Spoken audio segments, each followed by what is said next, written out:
Mbote Nabino Nyonso Balandi, Radio Télévision La Puissance, Mbote Nabino Nyonso Biso na différents coins, il y a République démocratique du Congo, Mbote Nabino Nyonso Bozali, Kwanda Biso na Kwamute, Bozanda Biso na Bunagana, Bozanda Biso de partout dans la République démocratique du Congo, Topé Sibino Mbote. Et c'est un Pona Biso Koli qui a été Bozali tellement ébélé dans différents coins Kwanda, émission Nabino Tobengi. Tout selon la peuple, tout le bien c'est le peuple qui est le souverain premier. Nous avons un râteau sur le peuple parce que c'est lui qui donne mandat et c'est lui qui retire les mandats. Tout le monde a politique, a pouvoir. Je vais travailler avec la jeunesse, je vais travailler avec la population, je vais répondre aux besoins de la population. Est-ce que ça la kanenge balobaganabis pendant la campagne? On ne sait pas. Tozali 14 heures déjà passé des 50 minutes. Nabino Longo Tokosolola Makambo Etali. Population congolaise, tout peuple congolais. Quand Nazali, dans mon côté na plateau, Nazali accompagné na moko yaba congolais, il est aussi congolais. Donc on découvre les lots ensemble. Azali professeur Kazadi John Congolo, Azali communicateur, il y a chef de l'État et puis Azali moko yaba cadre ya génération Fachi na pesi motendeko Congolo.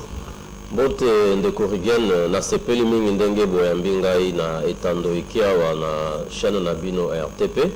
En tout cas na sepeli kosolola na peuple po ete to beta masolo ya mboka po ete mboka isi komi elengi banda Fachi a du pouvoir, le 5e président de la République, le président prophétique selon la prophétie de Simon Kimbangu, l'homme qui est en train de changer le jeu de la RDC, de l'Afrique et du monde. L'homme qui met les Occidentaux mal à l'aise et Kagame contre mur. Kagame contre mur. Merci beaucoup. Tout le monde a place dans la discussion émission. Kagame contre mur. Aujourd'hui, tu vois que déjà depuis semaine passée, depuis jeudi la semaine passée, affrontement banda qui déjà na ngambo est de la République depuis que mon amboka Christian Chiwewe Ajibo Konzi tout le temps dans l'année pour la situation sécuritaire na biso. Justement, Makambozo Kende Kitoko, on appelle si Mbote Makasi na Mwanamboka Christian Chiwewe pour être Yepenza a eu confiance à chef Achene Sikawana.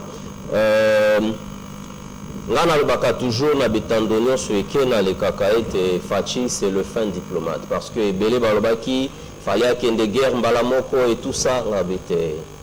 Guerre, baebitango to bandaka yango metango esila kato ebakate. Guerre tokoki kolonga yango meto perdre 1 milliard de personnes. Donc guerre na minito yo ezalaka eloko bakinano na mayele. Nde Fachi akendaki nano na diplomatie. Omoni ki na diplomatie Kagame a commis contre mur, a commis isolé partout par rapport à lobbying chef de l'État Fachi Béton 3 fois Bic Rouge Azoko Sala. Mais si koyo chef d'état-major a yé pour nasa la finissage technique par rapport à résultat au diplomatie à Fachi et Zali Koufoutabis. Mais ailleurs que ça la finissage maintenant vous nettoyer armée tu dois que réforme en armée pour nettoyer armée vous avez infiltré vous avez décrié ici on était infiltré on n'a pas encore comment dénicher pour wana ba moto ke na guerre dans monde apparemment. Non point on a déjà déniché mais oyebi que balobaka soda simendo kina maboko nae o finga ete atoza mukolo nae fobengara yaya batuna kiage na ete. Ça veut dire quoi? Ça veut dire que RDC Zala qui est infiltré depuis arriver à AFDEL parce que AFDEL et Zala qui groupe Oyo et Bundaki n'a ba allié ya ba étranger. Bali à étranger tant baki ko sunga biso pona ko benga na Mobutu bakota ki na kati ya mboka na biso bakomi bazui nationalité congolaise mais esprit na bango mitema na bango makila na bango ezali ya étranger et parmi bango ezali na ba rwandais. C'est ce qui fait que tango bakoti na kati ya armée na biso bakomi de manière régulière na armée na biso.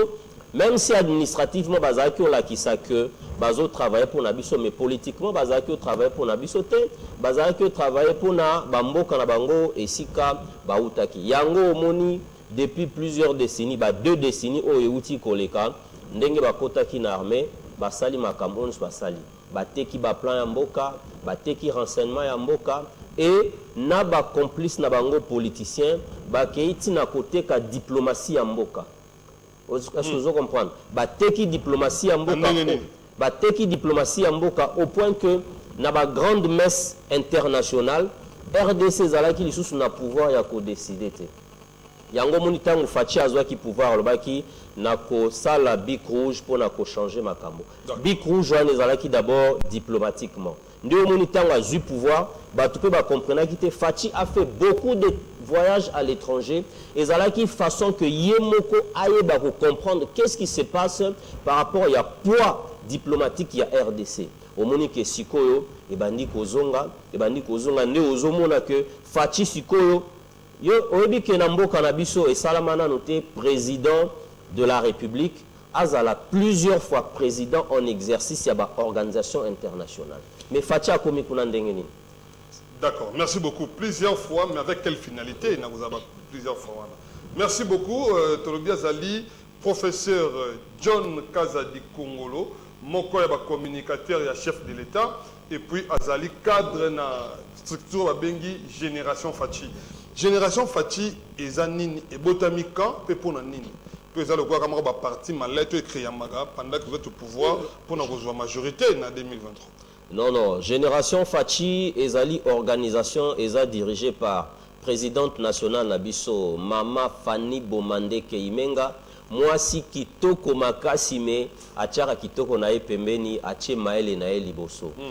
Génération Fachi ezalaki créée en 2018 pour accompagner chef de l'État na campagne naye, na minitwa na tangwana azalaki na chef de l'État te, azalaki candidat président. Azalaki président à UDPS, Azalaki pour na azwa magistrature suprême. Mais si qu'on a eu magistrature suprême, comme génération Fachi Azalaki organe Azalaki ko soutenir accueilli nango tilelo ndetilelo tozali ko travailler na. Ça veut dire que génération Fachi ezali motema ya yemoko Fachi 3 fois Bic Rouge, le président prophétique selon la prophétie de Simon Kimbangu. Alors, génération Fachi tozana ba province nyonso tozana ba mikili ya ndenge na ndenge. Objectif na biso ezali ya ko soutenir vision pe ba action ya chef de l'État sans condition parce que biso nde totie na pouvoir donc ndenge azo travailler wana tozo ko soutenir ya sans condition pe tozali ko travailler pour na azwa mandat mosusu na 2023 parce que mandat o ezalaki mandat ya ko vandisa masolo avandisi masolo avandisi diplomatie avant d'ici armée, administration et vandi, si comme mandat ou les comme mandat yake, tout banda kubuka bamanga eteli, malala eteli, tout le monde a que RDC comme réellement l'Allemagne de l'Afrique, n'enga alobaki pour yesoki alobi akokisaka yango. Merci beaucoup tout le monde n'enga nini RDC comme Allemagne d'Afrique. Oyebi ke baka Paris ba tout le monde na mukolo morote. Allemagne ba tout le monde na mukolo morote, mais to comme Allemagne d'Afrique n'enga ndeko professeur John Kazadi Kongolo Tukoloba Sikoyo beaucoup moins na simulation zali ko mona bitandu déjà zali ko ngenga kolobana bino était 2023 au-delà de l'élection les alliés évangéliste international Jean Oscar Kibila organise une grande campagne d'évangélisation où ko benga ba kongomani nyoso les amalam politiciens soldats militaires civils policiers politiciens économistes journalistes juriste to benga biso sope oya na milulu wana ekoza malamu pona ko bondela na likambo etali mboka to yoke zali professeur to kende mbala moko so to vanda mwa mingi na likambo etali secteur ya enseignement to ba na makambo etali enseignement ya mboka na biso depuis que Fachi aye na pouvoir ndeko Kongolo to moni mbala moko bandaki mupepe gratuité ezali bato FCC balobi kezali œuvre Joseph Kabila depuis 2006 na constitution de batiaki mobeko kesengeli école primaire ezala gratuite bino boye sans pour autant que ça va être de faisabilité pour tiendrement gratuité aujourd'hui la gratuité deuxième année on ça continue toujours à boiter de gratuité. Bon ndeko na koloba d'abord longo na mingi na Fachi béton 3 fois Bic Rouge pour être yende a eu courage politique ya ko matérialiser gratuité de l'enseignement primaire parce que bande konabiso bazalaki liboso to pesi bango mbote en passant parce que les institutions restent mais les individus passent évidemment batikel biso article wana na constitution ezali malamu musala malamu mais biso nde to tiango en application étude à faisabilité ya pona gratuité et salamaki pe salamaki kitoko yango moni lo gratuité et simbi à 100% et l'équipe même 100%. Pourquoi? Parce que à l'époque on ne dépassait pas 3 millions d'enfants à l'école primaire. Mais les autres, comme il a le double nango, tozo kenena fois 3 nango. Est-ce que vous comprenez? C'est ça d'abord la gratuité. Gratuité là qu'ici, moi na alongonda kona ya tata na bango, akei na école, afuti eloko moko te, atangi lelo, tina mokolo ya le 2 juillet ba proclamer azu bulletin, na bulletin pe azu yango ofele, moi na azu maele, lobby akomi moto. Ozomon. Okay. Donc gratuité simbi et l'équipe même 100% pour être les lotozana plus de 4 millions d'enfants au Bazali kokende na école par rapport à où ezala ki liboso. Impact nango ezali ni. Impact nango ezali que dans 10 ans tu auras remarqué que nombre ya bachege ko diminuer. Nombre ya bachege ko diminuer, nombre ya analphabètes ko diminuer parce que les enfants apprennent à lire et à écrire. Tu auras remarqué que nombre ya entrepreneurs est komata. Parce que quand on est passé sur le banc de l'école, on a travaillé son cerveau de sorte que Roki peut entreprendre de manière classique.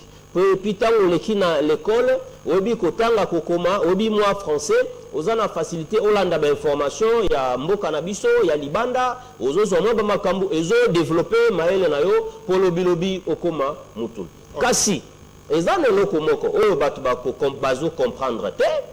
Mais bah nous peut bazo comprendre mais bazo salango na mutema mabe parce que baza jaloux na président Félix Antoine Tshisekedi Tshilombo pour ba moniete azoya ko sala loko bango bakoka ko sala te. La gratuité a réussi à plus de 100%, mais il y a les effets induits de la gratuité. Effet induit de la gratuité wana ezali nini? To pèse exemple. Exemple ezali soki neti na 2018 on recevait 1 500 000 enfants. Et que quand nous avons lancé matérialisation et la gratuité, tout ça là qui étude que on peut avoir par exemple le double. Et que ça là net 3 millions d'enfants. Mais tu se rends compte qu'au lieu de 3 millions d'enfants, nous avons 4 millions d'enfants. Voilà un effet induit. Ça veut dire bah effet aux ali koya sima et zo ko senga to réfléchir sur ko mbangu mbangu. Pour na ça là nini? Merci beaucoup, le professeur Kongolo. Olobi, gratuité réussir à plus de 100%. Oui, à plus de 100%. Maintenant, tous les gens qui ont place qui réussir. Oui. Réussite de la gratuité est allée sur le point, il y a un nombre d'enfants au bas retrouver chemin d'école. Tout réussite de la gratuité est allée sur le nombre de bâtiments construits. Tout encore réussite de la gratuité est allée sur la qualité de l'enseignement au Yobana Bazo na kati école. Parce que na kati wana, à quoi sert d'être formé si on est mal formé? Bon, na koyebisa yo ndeko eloko ya liboso, il faut to ebango tozo tanga constitution na biso na français na lingala te. Na constitution français lobi boye. L'école primaire est gratuite et obligatoire. Ça c'est l'école primaire. Est-ce que vous comprenez? Parce que la gratuité dont on parle ici, c'est l'école primaire. C'est gratuit et obligatoire. Il y a un salami. Au Tamboli RDC, 26 provinces, au comment on a école mon côté à l'État, on a primaire, bazo senga, bafuta minerval. Et ça gratuit, bana tout bazo kende, bana msusu batiki bilanga, bakomi ko kende, oh boy, bakomi ko, parents ba qui penza pepele kitoko, ngamo nazana bana na école primaire. Mais justement, on va en école à l'État, papa. Mais si vous avez plus de 50 enfants dans la salle, Yoka Siko, on a continué. On a d'abord objectif numéro 1. Que tous les enfants soient à l'école. Pour qu'ils soient encadrés. Parce que ceux qui sont à l'école, il y a l'oisiveté. L'oisiveté, c'est le marakishege. Ça dit, moi, nazane lo comme ça la orientation et tout oisiveté me marakishege. Ne wana to bomi en on le local bosso. Yami balon siko tozali na effet induit. Effet induit wana ezali ni. Ezali bana wana bazoko ya. To ko recevoir bango wapi. To ko recevoir bango ndenge nini. Nde siko to se rendre compte que il y a un débordement na kati ya ba salle de classe. Quand vous êtes rendu compte que débordement, c'est-à-dire étude à faisabilité, ça m'a qui bien été. Non. Étude à faisabilité et salama qui bien. Mais na koyebisa yo que ezali na ba paramètres oyo ezalaka maîtrisable à 100%. Par exemple, to sali étude que dans chaque école ekobakisama 20% ya ba enfants. Neti na ngaliema. Mais parmi les 20% ya ba enfants il fallait pas bakisama na école ngaliema. Famille moko boye ba déménager ki bakena lemba. Pendant période d'inscription bakena lemba. Ça signifie que Nangalema, il y a un trou. Mais n'enga quelle mbatan à quelle école gratuite, école de l'État na lemba kuna, il y a un surplus. Voilà. Ces histoires-là, on ne les maîtrise pas à 100%. Ce sont des points que l'on traite pendant qu'on est en train de vivre l'exécution du projet. Et ça n'est pas ozotongandaku.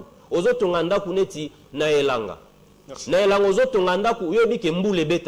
Mais subitement comme ça, mboule betite mais moupepe morobo ya makasi moupepe wana et bouki mur au botonga kilobi à peine 24 heures. Au kolobani ni ko sala ki étude de faisabilité malam non, étude de faisabilité et sala ki malam. Mais il y a les effets induits. Pourquoi? Parce que la population est mobile. Batubazoro s'est déplacé.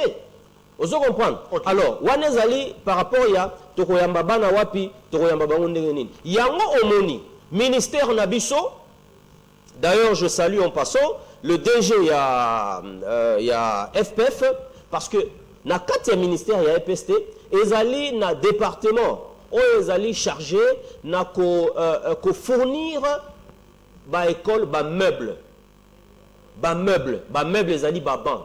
Yango Bomonaki, ministre Tony Mwabaka a dit, Ndoi Nangai, na PCP Mbote, na Parsec, na Luison, Omoni, Akenaki na Katanga, apesaki na Grand Katanga, apesaki 1000 bancs, ngamoko nazalaki na Matadi, j'étais là lorsque ministre provincial il y a Congo central, azalaki kopesa babon, et puis yemoko DG, il y a FPF, autayi kozalawana, bref, azoko fabriquer babana, les écoles ne payent pas pour avoir ces bancs. Les écoles prennent ces bons gratuitement, na compte à l'État parce qu'ils allaient service à l'État. Et zoro sala, bazotala, na école oyo, par rapport aux prévisions, débordement ils a combien? Ils a autant, ah ça va. Besoin ils a combien? Bon, bon peut s'abisso 200 bancs, bah pesi bango 200 bancs. Ils en n'engona. Chaque école ils zoro sala état de besoin na bango en cours. Vous comprenez? Voilà. Alors, à part babawana, ils en a espace, bah salle de classe. Voilà. Tango te se rendre compte que la salle de classe est commis et l'équipe est commis débordée. Il y a eu débordement. Il y a 25 enfants, il y a 60 enseignants évidemment, la salle de classe est commis débordée. Les chefs d'établissement, ils ont des frais de fonctionnement. D'abord, avec les frais de fonctionnement, ils peuvent s'organiser pour augmenter le nombre de salles de classe.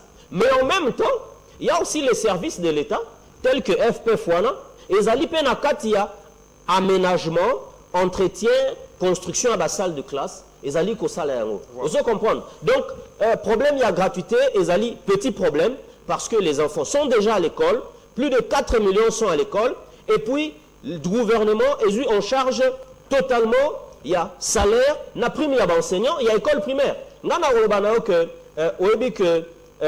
Par exemple, il y a école Badiading, école primaire, où il y a quand Badiading, il y a Ngaliema.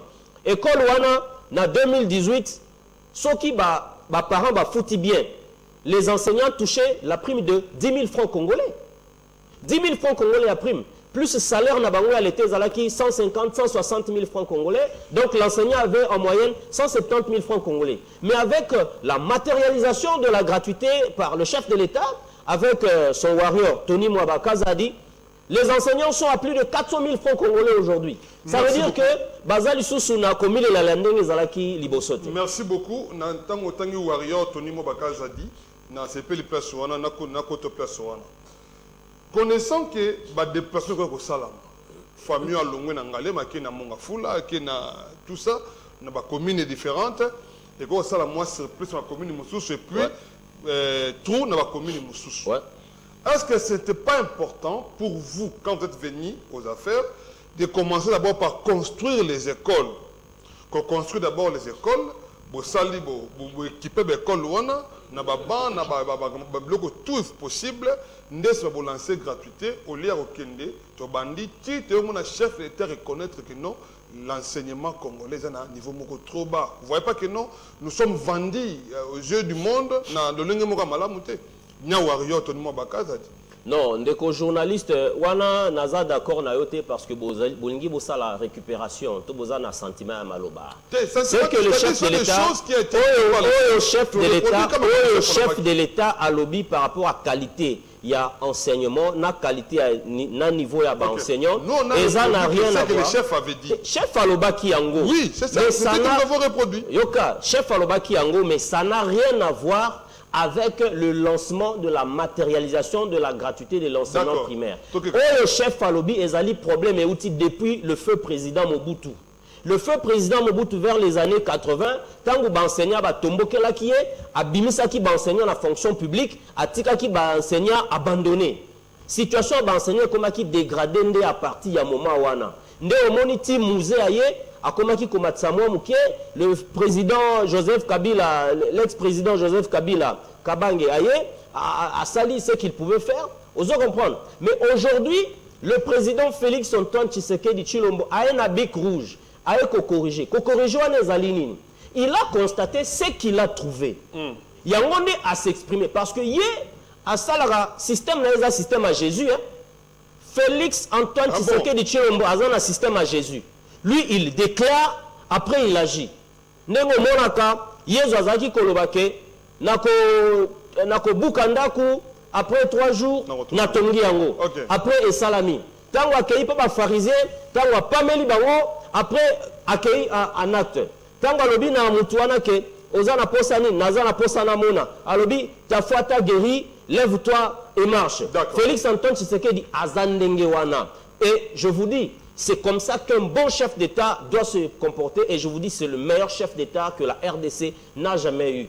A remarqué que niveau d'enseignement na RDC zana c'est.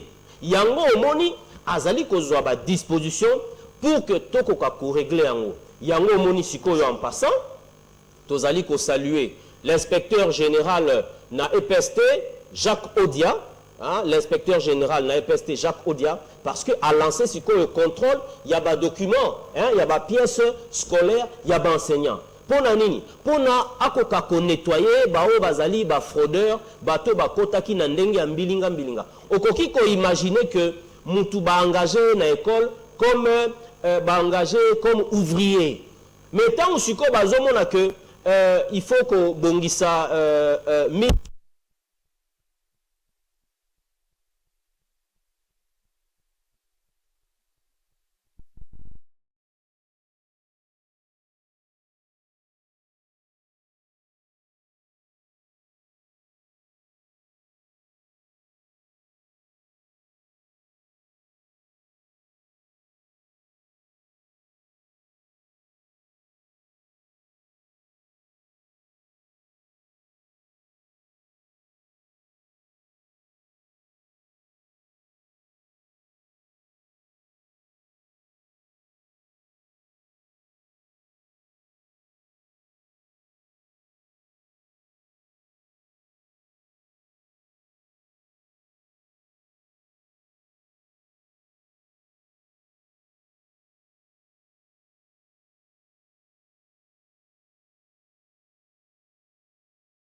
Vraiment, Bolimbisi na baï Congoman, besoin d'habitude de partout. Moi, inconvénient technique, il y a bien les aléas des directs. Et comme Maka, au moins, tu cours 4 mbalamoko. Moi, Namboka, Tingi Pululu, moi, Namboka, Tingi Pululu, courir Kei. Tu vois l'émission courir Katani. Courir Kei. Merci beaucoup. Pas de l'estage pays qui est facilité. Mais désolé qui a été le coach avec le temps, il faudrait faire tout pour améliorer ma cambo et que ça la mala momingi. Oui, de cause casa de nazonge panayo na qualité enseignement. Bon, Nazaki Koloba que le chef de l'État qui n'a rien à voir avec mandat nae ndenga lansaki gratuité. Au chef de l'État qui a constaté en parce que ezalaki coexister même avant comme chef de l'État. Né a lobby en publiquement parce que azo lingasko azo meko pona a changer yango. Yango moni aza na ba soldat na ye na kati ya EPST tozali na inspecteur général Jacques Odia, hein, un très bon inspecteur où a sali déjà 2 ans a lakisi déjà ba preuve na ye a outil ko lancer siko yo contrôle il y a ba pièces scolaires il y a ba enseignant pona ko kanga banani ba fraudeur toujours comment on contrôle wana oui toujours comment merci beaucoup donc moi question mutuna mukie ya to kota na kambo etali contrôle ça na EPST est-ce que biki na kambo etali prime ya gratuité enseignement ouais les kambone kaboli ba enseignant to qui y a des écoles prestigieuses na ba écoles non prestigieuses prime na bango pezali séparé toujours qui ba école prestigieuse ba toucher au moins 200 000 francs ou la valeur de 100 $. Il y a d'autres écoles qui vont toucher $30, 30 000, 50 000 francs. Maintenant, on a commissaire Warrior, moi, Tony, moi, commissaire Jacques Odia. Bangonde ba sali kambuke gratuité enseignement, ni kambuta le prime bakabola on a 2 catégories. Or ça divise les enseignants. Non, d'abord na koloba que makambo ya prime ya ba enseignant etali inspection générale te otika inspecteur général Jacques Odia na isika na avanda azosala mosala na malamu parce qu'à l'exhibition déjà 2 éditions il y a examen d'état en tout cas kitoko. Mais makambo ya prime ya gratuité, il faut d'abord qu'on dise que président de la République Fachi Béton 3 fois bic rouge a payé prime. D'abord il faut accepter ça.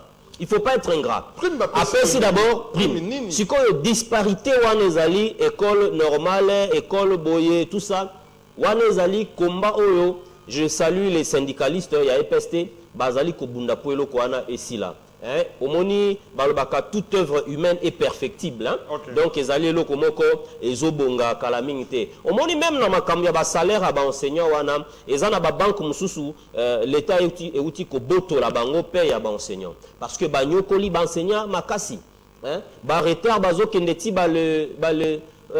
Olé Bafuta, le 20, Bazo Kineti, le 17, il y a Sanzawana. Donc c'est comme si ba banque wana, ils ont ça la commerce na bango, na mbongo ya ba enseignant. Ba botoli bango, na rotanga kombo na bango wate, mais ba miebi bango moko ba botoli bango, paye à ba enseignant, ba délocaliser ba enseignant na ba sepeli kitoko. Et c'est une mise en garde, hein.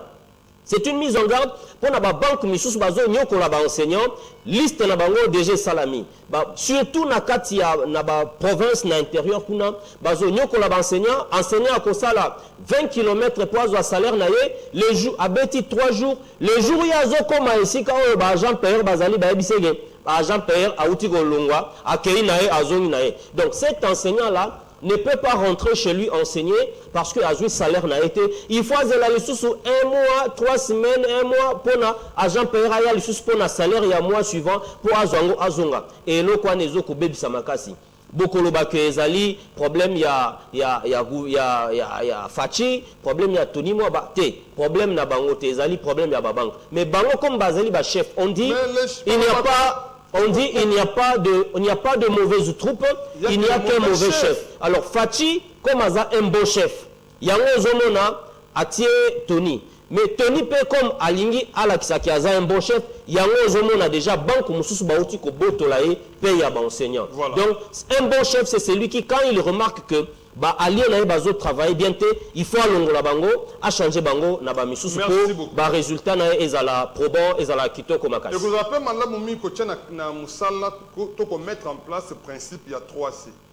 Commander, contrôler et puis corriger et que zamala au mintango pesi musala, bolandele musala, botalenenge musala salami et ce cas d'imperfection zali pour corriger bon cause malam to côté les cambo etali contrôle ya enseignant to qui les lo contrôle de salam na niveau fonction publique contrôle à enseignant contrôle tout ça tant tout le contrôle ngo ya chaque fois contrôle contrôle ya touré comme la biso nini na les cambo etali ba enseignant pour parce la paix mingi. Très bien. D'abord, nako pesabino en bref, hein, rôle y a inspection, hein. Rôle y a inspection zali, ko contrôler, ko évaluer, hein, et puis ko former. Ça veut dire contrôler les salama boye, et puis ko former. Vous comprendre? Donc rôle ndenge zali ko salama, contrôle ndenge zali ko salama boye, oye kambami na ndeko Jacques Odia, inspecteur général. Avantage nango zali nini? Bato yo basala pédaté to bato yo profil na bango zo convenir na esika bazo sala musala te bakotia bango pembeni bakotala ba o ka eza grave batie bango pembeni mais ba o ba ka ezali ça peut un peu passer bakosani bakotia bango na recyclage. Vous comprenez parce que c'est ça le rôle de l'inspection. Bakotia bango na recyclage bakosala bango mise à jour pour être bazala compétent.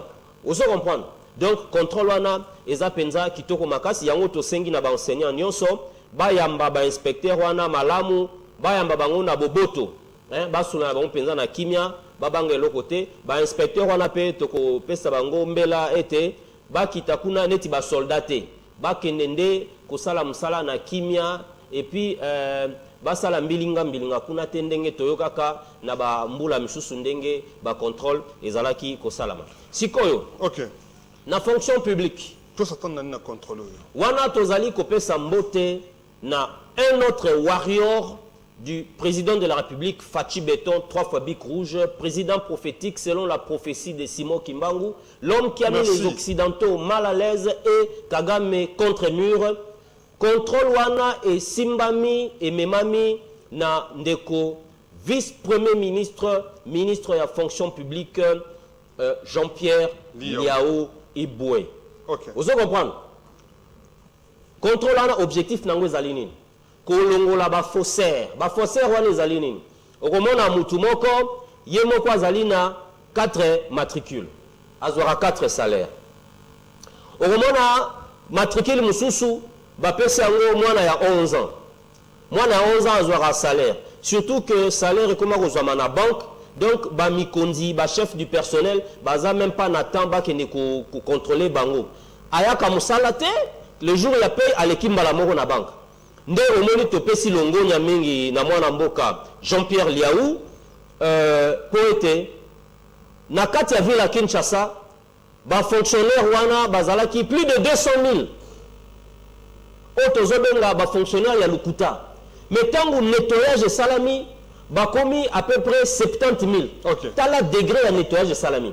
Si quoi conséquence nango ezalini, ezali na conséquence financière sur l'assiette de l'État. Mbongo ezali ko yibawana ezozonga na kati ya caisse ya l'État. Okay. Premier vice-premier ministre de la fonction publique na ba service na ye ya budget ba ko affecter ngo sikoyo na ba besoin et pas ya ba vrai fonctionnaire. Besoin aux alanini et kokota na sense na ba caisse ya retraite et kokota na ba fonctionnement et kokota na caisse ya retraite est-ce que botini ba enseignant na retraite ba $2500 na congélateur. Non mais on est en retraite et enseignant $2500 na congélateur moko sur 250 litres sur deko $2500 au ba enseignant bazwa ki to kopesa félicitations na ndeko Tony Mwaba parce que aucun ministre n'a fait ça. Okay. On a dit que ministre Tony Mwaba Kazadi, tant koti na EPST à se rendre compte que na katia SECOP service ya contrôle PAP ya enseignant ezalaki na mbongo ezo flotter boy. Ça dit mbongo moko ozo baté musala na ngonini. Mbongo wana mutu azalaki kolia ngo ezaki ba ministre ou bayaka liboso. Bazalaka kolia ngo. Mais comme alobi qui a une idéologie à Fachi, ça veut dire bic rouge, il faut corriger. Et puis une idéologie à Fachi, ça veut dire le peuple d'abord. Alobi, au lieu que ngai na liambongo en tant que ministre, na créé la makambu soki ndenge nini, nazo zwambongo wana nazo kotiango na indemnité de sortie ya ba enseignant. D'accord. Pona nini? En entendant que fonction publique ou bien en entendant que service ya rente, service ya retraite aux na kati ya secrétariat général, ya ministère ya EPST et qu'on calculer des comptes final ya ba enseignant, mais base ou ne fût que indemnité de sortie permettre bango ba survivre. Nazo peso exemple. Ezana ba enseignant oyo ba komi azotangisa mi akomi déjà na 87 ans. Pona yo penza enseignant wana ozo kanisake a repesa résultat nini na éducation wana. Résultat exacté parce qu'il est fatigué, il ne réfléchit plus et puis il n'a plus le temps de faire des recherches, il n'a même plus le temps de faire ses documents. Mais enseignant on a qu'est-ce qu'il faut? Et puis il est très fatigué. Mususu ba komi comme même pas ba koko na e pour te que nous tangisa na salle de classe. Est-ce que toti enseignant wana akufa na tableau na salle de classe? Ou bien tu payes ça d'abord $2500 à paiement. Mais que paiement, ça ne signifie pas que tu as salaire. Que paiement, ça signifie qu'il continue de toucher son salaire pendant quelques mois. Après quelques mois, à côté de qu'on a rythme et rente. Okay. Rente, ça veut dire on subdivise son salaire par autant. Et puis, bazo kopé ça et tikali comme base. Vous comprenez? Okay. Ça c'est à saluer parce que ça n'a pas été fait. Vous comprenez? Mais nazo bisayo. Et puis ba enseignant mingi, ba sepeli nango, mingi kutu ba komi ko welela, na kenonanga retraite, na kenonanga retraite, na zonanga ta $2500 je peux ne fût que faire quelque chose. Obi, toza la ka ingraté, na mokili fotondi maramoto asalelio eloko. Président Félix Antoine Tshisekedi Tshilombo, Fachi Béton 3 fois Bic Rouge, Azana volonté, a pessi le go. Okay. Ministre n'a tenu Mwaba, a sali volonté, puis a pessi le go. Maintenant, qu'est-ce qu'il faut? Il faut que Senga Bangonde, ba améliorer, ba matisayango. Mais on va sali déjà, il faut que pesa bango longonia parce que ça n'a pas été fait avant, pendant plus de 2 décennies, les enseignants mouraient dans les salles de classe à Koufipe Boye, Balelier Bakoundie, à Kaïpe Perte, à Tikali même pas qu'on s'en la terre d'Igablo, Nanda Kounae Poete, Bako Kounae, Bamelaka, Tia Kitoko, Balaka Lipa Kitoko, Batia Mwamba. Merci beaucoup. Mbotendeko journaliste, je vous suis depuis Matete. Bon, je suis un message naïe. Je vous suis depuis Matete. Je suis maman Esther depuis Matete. À quoi sert la gratuité et simbi à 100%? Ce qui tire les lots, biso bazo senga bana, bambongo, ya mike n'école et belé et zoleka, même autonome ko fouta le quoi minerval. Merci beaucoup maman Esther depuis Matete. Vous allez belé kondabiso ndeko deka kaninda zondabiso depuis quelque part. Tu fais notre téléphone, comme la biso message, binga biso, tu allez en direct, il y a radio, télévision, la puissance, tu as un appel, tu as un message, même appel, tu as au moins 5 appels pour que tu aies un biso, maloba, aloba mingi. Tu qui contrôle, est-ce que vous avez informé bien le ministère de l'enseignement de John Kongolo, John Kazadi Kongolo, vous voyez que dans l'enseignement, ils ont contrôle, on demande aux enseignants de payer quelque chose. Il y a certaines fiches, parmi les enseignants, il faut photocopier fiches 2000 francs pour avoir cette fiche. Est-ce que vous êtes informé de ça?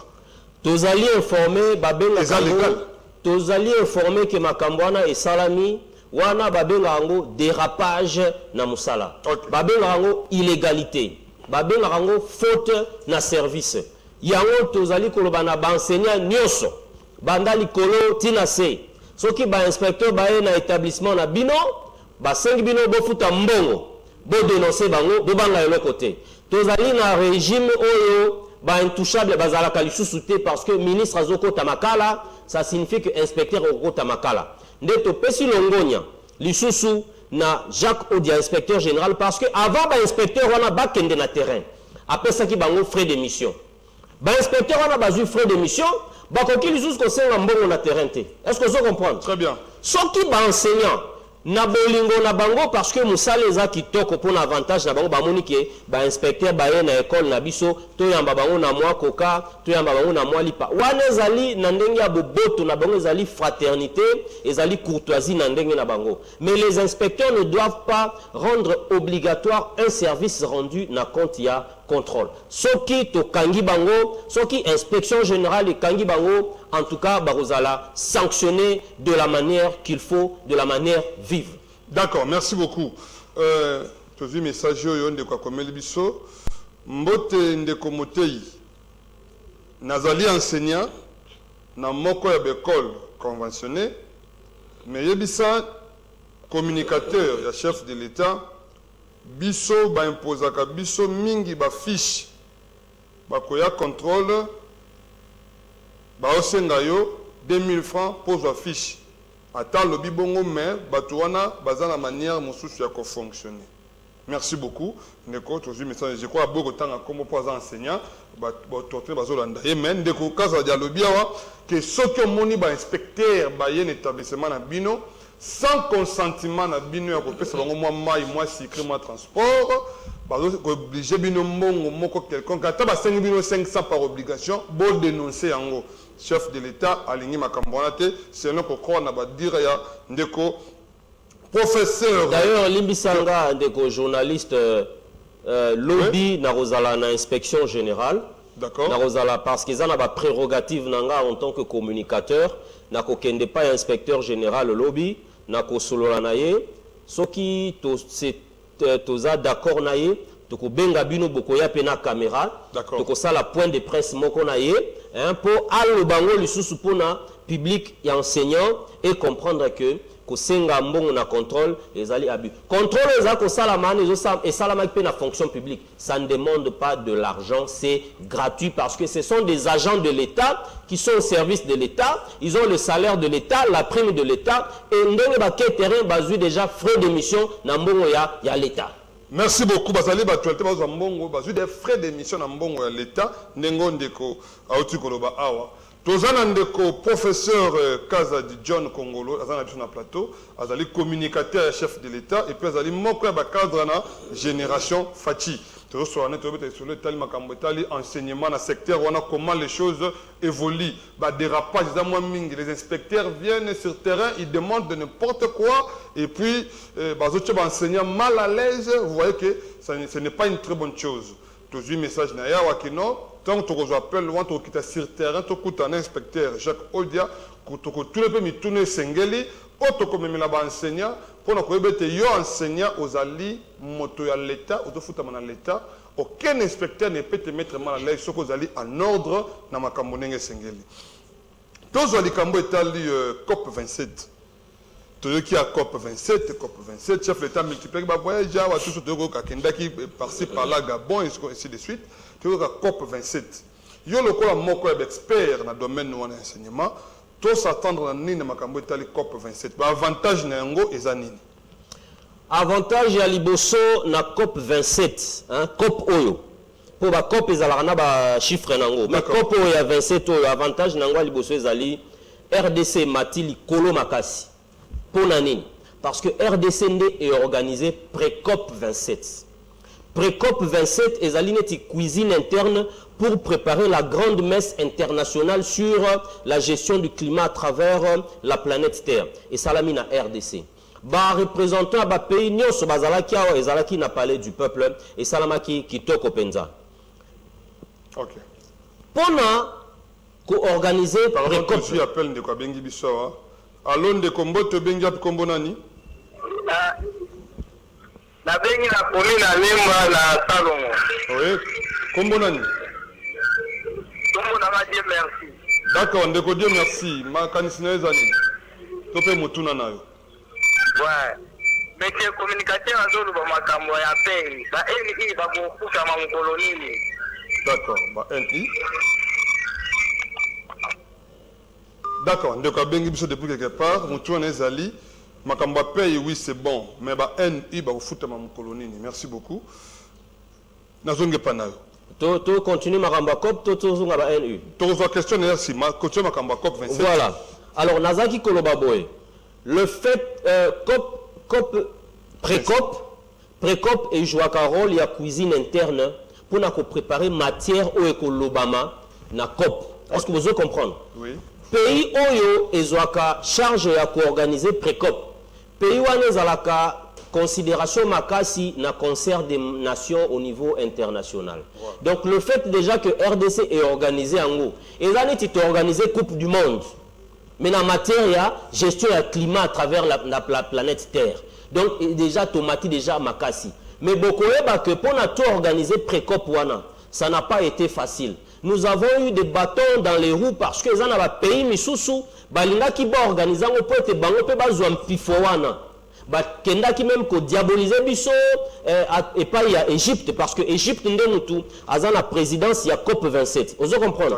Mais comme président Félix Antoine Tshisekedi Tshilombo Fachi Béton 3 fois Bic Rouge, l'homme selon la prophétie de Kimbangu azama kasi na diplomatie ayebaki ko sala lobbying pour que enfin bandimeli biso to sala préparatif wana ya COP 27 na RDC. Tomati likolo makasi ba retomber ko matane aux années. Yokate retomber ya liboso yangwana, ça dit le respect sur le plan international. C'est-à-dire la RDC a une voix qui peut maintenant s'imposer au niveau international. Est-ce que vous comprenez? Très bien. Deuxièmement, na kozongela bino na historique. Pendant plus de 10 ans, ça veut dire na régime outi koleka, biso to remplacé. Diplomatie na biso zalaki vendue et piétinée. Ça veut dire quoi? Na ba grande réunion internationale boye, bazalaki kotinda ba ministre ou bazalaki vraiment na signature te. C'est ce qui fait que ba ministre to ba délégué wana tang bazalaki kokende, net na ba COP 21 ainsi de suite.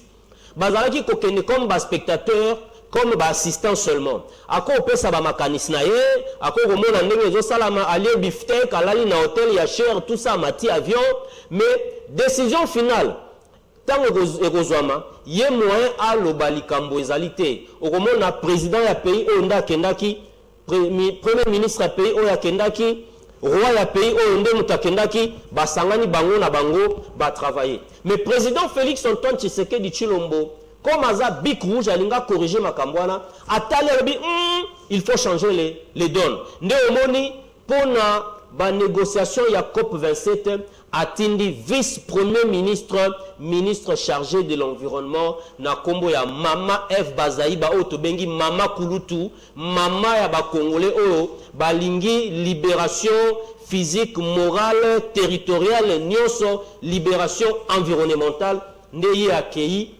Pour nini? Parce qu'il est en tant que vice-premier ministre, Azali na pouvoir wana ya décision. De temps bakei masolo salami kitoko, ne ozomo na RDC comme un succès sur le plan international. Ce qu'on impact sur le plan financier Zalinine. Voilà, c'est surtout ça financement. Président Félix Antoine Tshisekedi na semaine eleki azalaki na Angleterre, alobi ango noir sur blanc. Alobi que ba COP nyonso eleki ba grand pollueur, ça veut dire ba pays industrialisé o ba polluaka planète makasi bazalaka oui allô de kombo to benga kombo nani oui allô de journaliste oui de kombo to benga shop kombo nani OK oui na sepeli mingi na invité à journée en tout cas azolo makambo malamu. OK. Mais na kosenga na ye il faut basa na petu ba na kolandila ba inspecteur ozoleka na ba école pour na kotia ba désordre wana ba meka ko vide bango nyonso pour musala vraiment na sepeli na makasi na la émission na sepeli vraiment sepeli mandeko motei musala malamu. Merci beaucoup Ndeko. Merci beaucoup Ndeko Kanda depuis quelque part. Eza malamu toujours deuxième question na ye. Eza malamu ko sinda ba inspecteur sur terrain mais ko contrôler wango ko ndela bango eza malamu mingi. Mbote Ndeko Motei ezali Esther depuis Yolo tunela biso communicateur ya chef de l'état na matière ya enseignement ndenga zoloba en dehors ba NI ba NP c'est-à-dire matricule na biso bima mais mbongo ezo bimate tilelo ezaka kamusala ba warrior. Merci beaucoup Ndeko Esther depuis quelque part.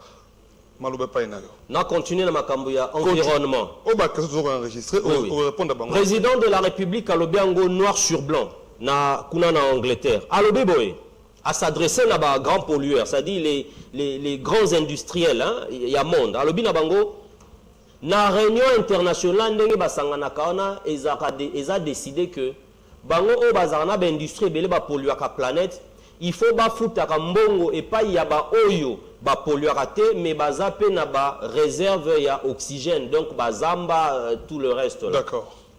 Principalement RDC na Brésil. Est-ce que vous comprenez? Très bien. Mais pendant toutes ces années COP et Salamaka Brésil a joué un bon d'ailleurs Brésil il y a environnement il y a COP a salé le marambebele développer mboka na ye mais biso mbongo na biso za komona na te pourquoi za komona na te et salamaki na ndenge yanko par ba oyo bazalaki ko diriger mboka liboso tokokota na polémique te mais ba ndenge ning basala ipo bateka mboka bateka kimboka même sur le plan diplomatique au point que mbongo oyo fallait biso to bénéficier nango c'est le Gabon qui bénéficiait de ça c'est le Congo Brazza qui bénéficiait de ça. Quand on a besoin de ceux qui doivent représenter... Donc, c'est vrai que c'est les bichos congolais qui bénéficient. Mais oui. L'autorité des bichos à l'époque, oui. Oui. Oui. Je profite parce que la moni papa qui zami nazana sima, papa mukolowana osambela pona président de la République, aoumela penza mboke comme Allemagne de l'Afrique. Je vous dis que mbongo wana RDC zaki kozwa yango te. Malgré que tozaki kotinda ba délégué na ba COP wana. Tango, il fallait représenter quand il fallait représenter le bassin du Congo. C'est le Gabon qui allait représenter, c'est le Congo Brazza qui allait représenter. La RDC ne représentait pas. C'est comme Mbongo na tango zobima, bango bazo rolia mbongo wana. OK. Parce que la diplomatie était étouffée, la diplomatie était amoindrie, ndenge bandeko na biso basala ki liboso. Mais Fachi comme un fin diplomate. Comme Aza Sphinx. Sphinx ezali niaou. Est-ce que vous comprenez? Niaou azalaka, au bois ke likolo, au kanisi ki a okwa likolo ya mukongo, a beti système, a koyi na mani. Vous comprenez? Au kanisi ki bozoe boye, a beti bino boye, ba virgule. Alors, nde omoni, président lobby, toko banda ko récupérer mbongo wana. Vous comprenez? Yango moni ba retomber, déjà ndenge to organisé pré-COP boye, ça signifie to kotisko na kati ya masolo to komi ko s'imposer. Tozo kende sikoyo COP 27 na Égypte na mois de novembre dans quelques jours. Awa. Comme bisonde to organisaki pré-COP, ça veut dire la matière qui sera traitée na COP 27. Ça signifie que toza na mois avance moko boye par rapport à ce que nous devons dire et ce que nous devons faire comme lobbying. Yango moni même président de la République semaine passée tant azalaki na homologue na président ghanéen basololi comment est-ce que bakoki kosala lobby africain pour que africain ba se retrouver na kati ya mbongo ya COP parce que bazamba ba makambo bazamba ba espace naturel o ezali ko pesa équilibre atmosphérique na monde mingi zalinde na nini na Afrique. Maintenant, il faut que les pays africains se retrouvent dans yango. Merci beaucoup. Merci beaucoup Ndeko John Kaza di Congolo. Comment on a souka émission na biso? Ah, déjà. Déjà comment on a souka émission na biso ko répondre à la bandeko ba tuni biso ndeko malo bi ba NU ba futa mo colonine. Ba NP ba futamité comportement ya ba inspecteur sur terrain et les amalamu mingité. Quelles sont les stratégies que vous avez en place pour nous traquer les inspecteurs? Stratégie en place, il y a makasi, il y a extraordinaire égalité. C'est logique. Tant que vous avez un inspecteur, il y a une école, il y a une bongo, vous dénoncez. Merci beaucoup. NP. Pour la NP, il y a un toilettage qui est en train d'être fait. Pourquoi? Parce que dans même il y a un NU, il y a un NP. Il y a des mercenaires et belés. Il y a un même dans le bureau gestionnaire, il y a pléthore. Et si quand on ratio est à 67, on retrouve 450 agents. Mais 450 agents, l'État qui fout à ce sont des personnes qui ont été engagées par le régime passé. Nandenge ya mutema na bawe mabe, ole ba créer ba opportunité d'emploi, ole ba créer ba entreprise pour na batu, ba sala musala bazwa mbongo ba vivre na ba famille na bango, bango ba kaka oza membre parti politique, ba kotuso na ministère. Aux membres partis politiques, sur le ministère. Au point que l'État ne pouvait pas supporter toutes ces personnes-là. Et comme si le débordement,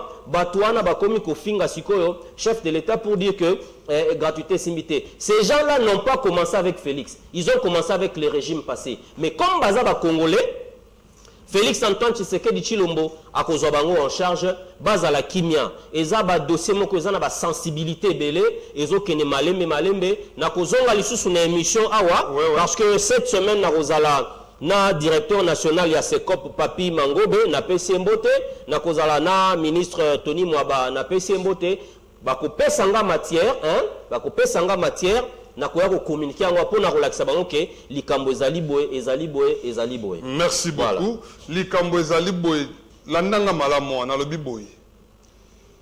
Communicateur ya chef de l'État, le professeur John Kazadi Kongolo à lobi boye. Vous les inspecteurs qui descendez sur terrain pour le contrôle des enseignants, ne demandez pas l'argent, aucun franc. Enseignant qui va 100 francs pour photocopier une fiche quelconque, dénoncer. Dénoncer l'inspecteur bazoua ko senga mbongo na basika misala. Yo enseignant aux amungamba inspecteur te, il est un engagé comme toi. Yé pas kolonga musala, comme yo pas kolonga musala, c'est vous avez même rambino balé.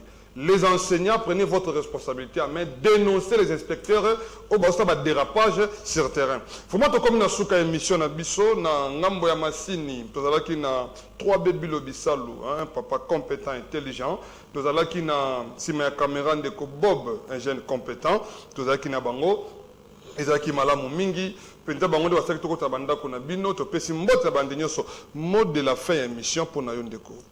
Bon, mot de la fin, nanga, il y a liboso nazo banana nous couper sa numéro à téléphone, hein, parce que naebi que peuple congolais balingi fachi mingi, mais bazo bate barokuta fachi wapi. Ceux qui bolingi bokuta na fachi, boya na génération fachi. Alors bobenga na 081 010 94 61. Na bandeli 081 010 94 61. Na pesi mbote na présidente na biso ya génération Fachi, assistante personnelle ya chef de l'État, Mama Fanny Bomandeke Imenga mwana Nelaka, na pesi ba enseignant nyonso mbote. En tout cas, na sepeli mingi na émission na bino. Merci. Na pesi ndeko na ngai communicateur ya Mama F Bazaiba na ministère ya environnement, ndeko na ngai Michel na pesi mbote. Na pesi pe bande konanga ba communicateur na ministère ya EPST na pesi ba communicateur nyonso na ba cabinet ya gouvernement mbote. Que vive la RDC. Merci beaucoup. Principe de communication le boko na motema, rien que la vérité. Yebisa biso mabe moko zomo na ministère enseignement. Mabe na zomo na ministère enseignement ezali que avant ministre Tony Mwaba balobaki na biso il n'y a plus de NP. Mais tu se rends compte qu'il y a des enseignants à la matricule, ça fait maintenant plus de 5 ans. Merci beaucoup. Aza NP. Mais, et aussi là, Kalamingi. Bientôt, aussi là. Tu comme dans ce cas, vous avez belé à Kondabiso, tu peux si bien rendez-vous, mon collègue à 19h, tu as 60 na bino, Kolblaka Makamatali Mboka. Rendez-vous n'est pas manqué du 4. Moi, combien on a Simananga ya? Balobi du 4 au 6, Balobi. Rendez-vous n'est pas manqué, Balobi du vendredi 4. Au dimanche 6 août 2023, Balobi wana une grande campagne d'évangélisation tenue par l'évangéliste international Jean-Oscar Kibila, Mokwazangati, politicien. Ato yibana mbongote yaka. Atapo yiba déjà yaka bonde pona autant msunzamba kolimbisa yo. Une grande campagne d'évangélisation se prépare dans la République démocratique du Congo. Sortir la zone de côté de Mbalaïsement. Pesi mbote mingi na maman Naomi Sewa Asha. Azali Mosunumani émission na biso na Christian Moutamba. Topesi mbote. Bye. Merci beaucoup.